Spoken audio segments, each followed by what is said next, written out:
GRDF accompagne les acteurs de la mobilité dans leurs projets de décarbonation. Qu'ils soient collectivités, transporteurs de voyageurs, de propreté urbaine ou de marchandises, le bio-GNV est une solution mature, disponible et économique qui permet de réduire de 80% les émissions de CO2. Le territoire du Valenciennois a initié en 2023 sa démarche de transition vers les énergies vertes. Après la mise en service des bus en début d'année 2023, c'est la station d'avitaillement bio-GNV Siderrière qui a été inaugurée en mars 2023. Le CIMOVE est l'autorité organisatrice des mobilités qui a créé la station. Allons à leur rencontre.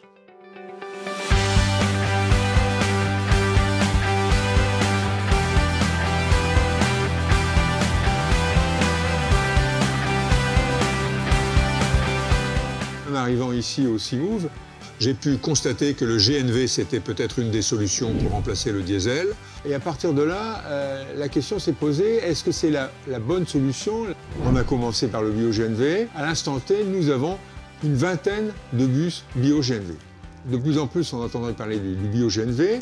En plus, j'ai visité il y a à quelques kilomètres d'ici un espace qui est consacré directement au bio-GNV. C'est un paysan qui rassemble les matières premières et qui les transforme progressivement pour arriver à du gaz.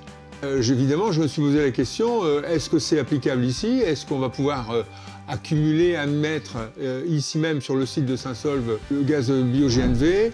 Après m'être renseigné, il s'avère qu'effectivement, dans le Nord-Pas-de-Calais, il y a moyen de faire du bio-GNV un peu partout. Donc ça a été un élément important.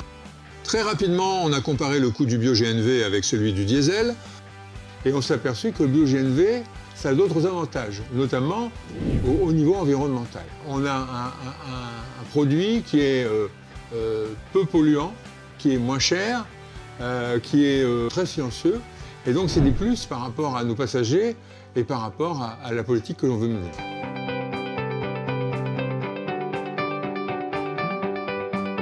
Donc cet écosystème tel que voulu et initié par les élus du territoire a conduit à la mise en place d'une station de recharge au bio-GNV, à la fois pour des besoins à titre privatif, c'est-à-dire les besoins pour le transport public, et en parallèle pour les besoins à titre public, autrement dit pour les acteurs du territoire. On évoquera notamment tout à l'heure les bennes à ordures. L'opération telle qu'elle a été mise en place a conduit dès 2021 à la mise en place de l'ensemble des études, en lien notamment avec GRDF et un bureau d'études que nous avons missionné pour nous aider justement à établir et à concevoir cette station. Et donc ce montage contractuel est un petit peu sorti des process habituels, car habituellement vous aviez du coup une collectivité qui mettait en place un process de conception, réalisation et maintenance. Le choix qui a été fait par le CIMOVE, c'est justement d'avoir la maîtrise d'ouvrage de cette infrastructure. Et cette maîtrise d'ouvrage de l'infrastructure a dès lors conduit à mettre en place un marché en lien direct avec le CIMOVE et deux opérateurs, une société pour la partie génie civil et une autre société pour la partie process.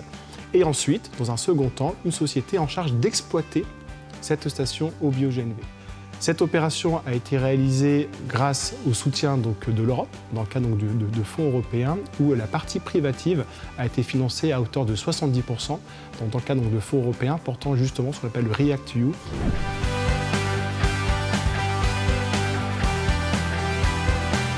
Quand le choix du biogaz a été déterminé par les élus, nous avions regardé le foncier et nous avions une chance extraordinaire, c'est que nous avions un terrain qui était juste devant le syndicat, devant l'entrée des bus, et aussi tout près d'une route départementale qui alimente un port qui a beaucoup d'activités. Donc l'emplacement était idéal pour faire public-privé.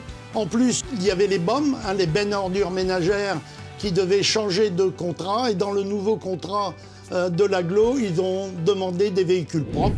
Donc il va y avoir en plus 30 bennes à ordures ménagères qui vont venir chercher le biogaz à notre station, qui était un élément quand même très très positif pour notre choix et pour le choix des élus et du président, que lors de son arrivée a voulu tout de suite une transition énergétique.